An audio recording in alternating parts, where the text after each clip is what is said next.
करायचं स्मरण। जय जय रघुवीर समर्थ। श्री समर्थ कृपेने एक सुंदर असा बोध, एक सुंदर असं श्रवण आपल्याला प्राप्त झालेलं आहे। या श्रवणाच्या माध्यमातून उत्तमाचं सामर्थ्यसुद्धा समर्थांनी प्राप्त करून दिले आहे। बघा प्रत्यक्षपणे भाग कसा दिलेला आहे, श्रवण करूया। एक गाव होतं, त्या गावात एक हुशार साधू राहत होता।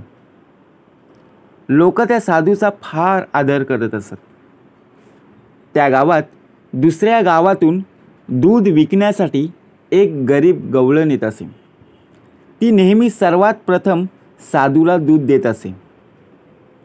त्यानंतर ती गावातील इतर लोकांकडे दूध द्यायला जात असे। एके दिवशी तिला येण्यास उशीर झाला, म्हणून साधूने तिला कारण विचारले। तेव्हा तिने सांगितलं की आज नदी पार करायला नाव उशिरा मिळाली, त्यामुळे येण्यास उशीर झाला। त्यावर साधू हसत म्हणाला, लोक तर ईश्वराच्या नावावर संसार सागर पार करत असतात आणि तुला नदी पार करायला नाव लागते। असे वाटते की तुला ईश्वरावर विश्वास नाही।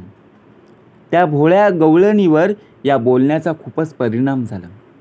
दुसऱ्या दिवशी पहाटेच ती गवळण साधूच्या आश्रमाच्या दारात साधूला हाक मारू लागली। साधू त्यावेळी अजून झोपलेलेच होते। तिच्या हाकेने साधूला जाग आली। दार उघडताच तिला पाहून साधू चकित झाला। त्याने तिला विचारले, रोजच्या वेळेपेक्षा आज तुम्ही लवकर कशा काय आलात? तेव्हा गवळण म्हणाली, महाराज, तुमच्या उपदेशाने माझे काम झाले। नावेची समस्या कायमची संपली। रोजचे भाडे पण वाचले।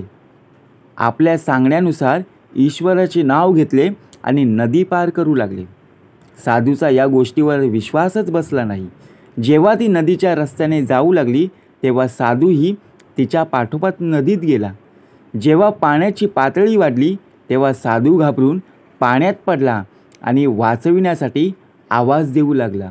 तेव्हा गवळणीने त्यांना पाण्यातून बाहेर काढले आणि विचारले, तुम्ही आपलाच उपदेश अंमलात आणून जर ईश्वराकडे प्रार्थना केली असती तर तुम्ही सुद्धा नदी पार करू शकला असता।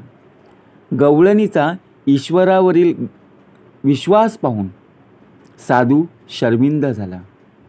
म्हणजे प्रत्यक्षपणे बघा, संदेश लक्षापासून बघा भरकटच असतो। कोणी आपल्याला सांगितलं की आपण विश्वास ठेवत नाही।